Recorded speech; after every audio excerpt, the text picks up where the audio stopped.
ग म प ध नि सा सा नि ध प म ग રે સા. કબીરની વાત અને આ બધા મોટા કવિઓની વાત એટલી જ એમના જેટલી મોટી હોય અને જેમનો જેટલો વિકાસ થયો. હમણાં જ મેં સાંભળેલું નરસિંહ મહેતા વિશે કે નરસિંહ મહેતાને 52 વખત કૃષ્ણ સ્વયં સાક્ષાત એમને મદદ કરવા આવ્યા એમના જીવનમાં સમયમાં એમની લાઈફમાં. મેં કીધું ભાઈ માણસ જન્મ્યો કેવો હશે કે એ મોટો થઈને એને પ્રભુ મળવા આવે કે એને મદદ કરવા આવે. તો એ જે જન્મે છે કૃપાથી એ અલગ હોય છે અને પછી એ લોકો જતાં પહેલાં આપણા માટે લખી જાય છે જેને વાંચવાની ને ગાવાની તસદી માણસોએ લેવી પડે છે. એટલે આ 14મી સદી કે 15મી સદીના ગાયનો આપણા સુધી આજે પહોંચ્યા છે કારણ કે લખાયા એટલા અમર છે. જોધપુરના રાજા યુવરાજ માનસિંહ એમનું લખેલું આ નેક્સ્ટ ગાયન છે. માનસિંહે એમણે રાજગાદી ન સ્વીકારી અને ફકીરી અપનાવી અને એમની આ રચના છે. રચના એમ કહે છે કે મેં અગમ ઘર જોઈ લીધું છે. અગમ ઘર જેને જાણી શકાતું નથી એવું ઘર મેં જોઈ લીધું છે એટલે પરમધામ એ મને ખબર પડી ગઈ છે એના વિશે. અને હવે હું એ જાણ્યા પછી એના રસ્તેથી પાછો ફરું એમ નથી. અબ મેં પલટું નાય અગમ ઘર જોવિયો મેં મેરો મુझसे મિલ્યો રે દૂજો હે ના પાય. કહે છે ફરીવાર એવી જ કંઈક વાત કે હું એમને જાણીને ક્રિએટરને હું મારા મને મળી ગયો છું અને મને ખબર પડી છે કે અમે બંને એક જ છીએ. કે હું એમને મળ્યો એમના વિશે મેં જાણ્યું તો મને ખબર પડી કે અમે બંને તો એક જ છીએ, અમે બંને અલગ છીએ જ નહીં. દર્શે રે અપને રૂપને રે તન શું મને સમજાય. હું મારા રૂપને જોઉં છું અને મને ખબર પડે છે કે તમે પ્રભુ અને હું આપણે બંને તો એક જ છીએ. नारी नर मुझ में नहीं रे ना कोई भाव अभाव ग्रहण त्याग कछु ना बने रे સુધ કી સુધ સબ ભાવ. એમ કહે છે કે જ્યારે હું અને તમારી વાત આવે છે ને ત્યારે મારું કોઈ જેન્ડર મારું કોઈ ફિઝિકલ એક્ઝિસ્ટન્સ જ નથી રહેતું કે નારી કે નર એ નથી રહેતું. જ્યારે હું તમારી સામે આવું છું ત્યારે હું આત્મરૂપ થઈ જાઉં છું. પછી કંઈ સ્વીકારવું કે કંઈ અસ્વીકાર કરવું એ ભાવ પણ મારી અંદર નથી રહેતો. ઇટ્સ વેરી એ વસ્તુ જ એ ભાવ જ મને પ્યોર કરી દે છે કે હું તમારા વિશે વિચારું છું ને તમારી તરફ જઈ રહ્યો છું ને તમને જાણી રહ્યો છું. હે કહું તો ના બને રે નહીં કુછ કહ્યો ન જાય. છે તમે છો એવું કહું તો પણ વાત નથી બનતી, દેખાતા તો છે નહીં, પણ નથી તો એ વાત તો સાચી છે નહીં. હે નહીં કે રે મધ્ય મેં રે જોયા આપ સમાય. છે અને નથી ની વચ્ચે જે છો એ તમે છો. છો પણ અને નથી પણ અને છતાંય છો. ધ્રુવ દાદા તમને કહેવાની વાત કરે તો સ્ટેજ પરથી યાદ આવી આજે. કેટલી સરસ વાત છે. આટલા વખતથી અમે ગાઈએ છીએ ઉપરથી કુદરતની રહેમ છે, ઉપરથી કુદરતની રહેમ છે. આ ગીતાના આઈ થિંક 13મા અધ્યાયમાં કે 14મા અધ્યાયમાં અત્યારે હું પહોંચ્યું છું. ત્યાં લખ્યું છે કે જે નર એમ માનીને કે જે વ્યક્તિ એમ માનીને જીવે છે કે જે હું કરું છું એ બધું પ્રકૃતિ કરે છે ને હું નથી કરતો એ શ્રેષ્ઠ જીવી રહ્યો છે. મેં કીધું સાલું આ તો આપણે દર રવિવારે ગાઈએ છીએ. અમે લોકો નવું અમે એવું ચાલુ કર્યું છે. ધ્રુવ ગીતો છે ને બધા બાઉલ સંગીતથી ઘણા ઇન્સ્પાયર્ડ છે. બાઉલ સંગીત બંગાળનું ફોક કહેવાય, ગલીઓનું ગાયન કહેવાય એમનું. ટ્રેમમાં ગવાય, ગલીઓમાં ગવાય, નાના ગેધરિંગમાં પરફોર્મ થાય.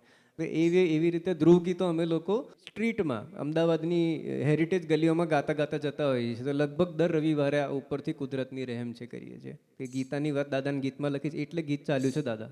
દેવનાથ ગુરુદેવ છે જે શાનમાં સમજાવે છે કે માનસિંહ એમને મળ્યા પ્રભુને, અમને દેવનાથ ગુરુદેવને મળ્યા, પ્રભુ વિશે જાણ્યું, પછી તો કંઈ કહેવા જેવું રહેતું જ નથી.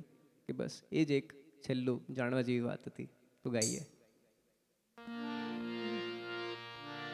હે અગમ ઘર જોવિયો અગમ ઘર જોવિયો અગમ ઘર જોવિયો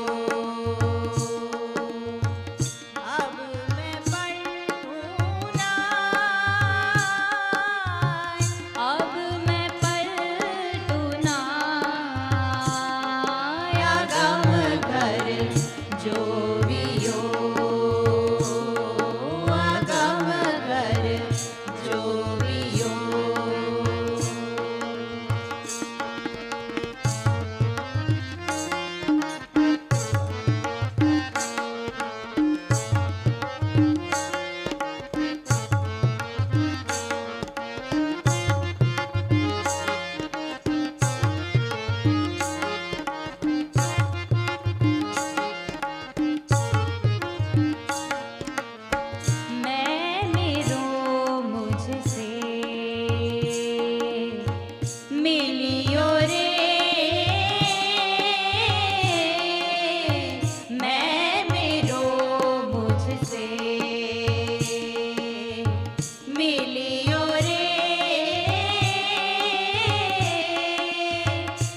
रूप ने रे दर्श अपने रूप ने रे तन सुमन समझाया तम घर जो दियो आगम घर जो दियो।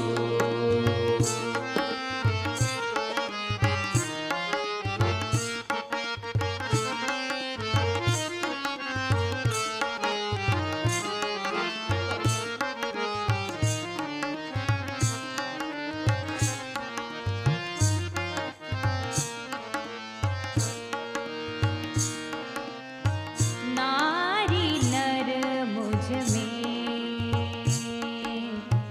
नाही रे नारी नर मुझ में नाही रे ना कोई भाव अभाव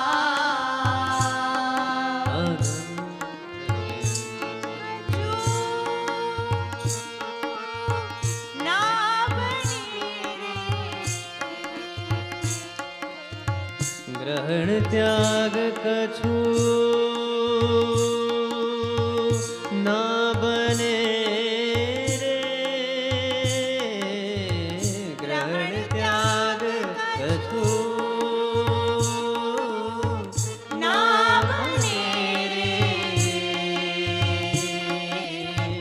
सुध की सुध सब भाव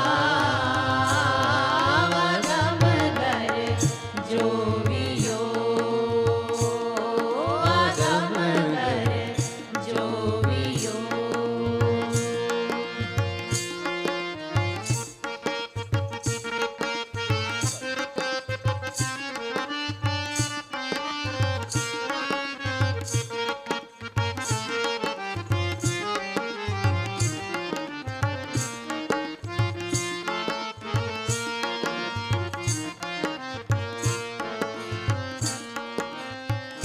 है कहूँ तो ना बने रे है कहूँ तो ना बने रे ना कुछ कहो न जाए है नहीं के रे मध्य में रे है नहीं के माध्य मेरे जो आप समाया गम घर जो बियो आगम घर जो बियो।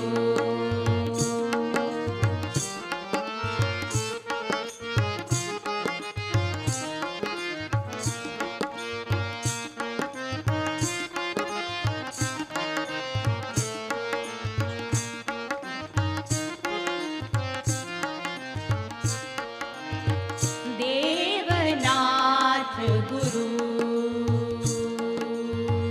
देव है रे देवनाथ गुरु देव है रे सेनी में संजाय मान मिले उनसे रे जोगिया मान मिले मान मिले मान मिले उनसे जोगिया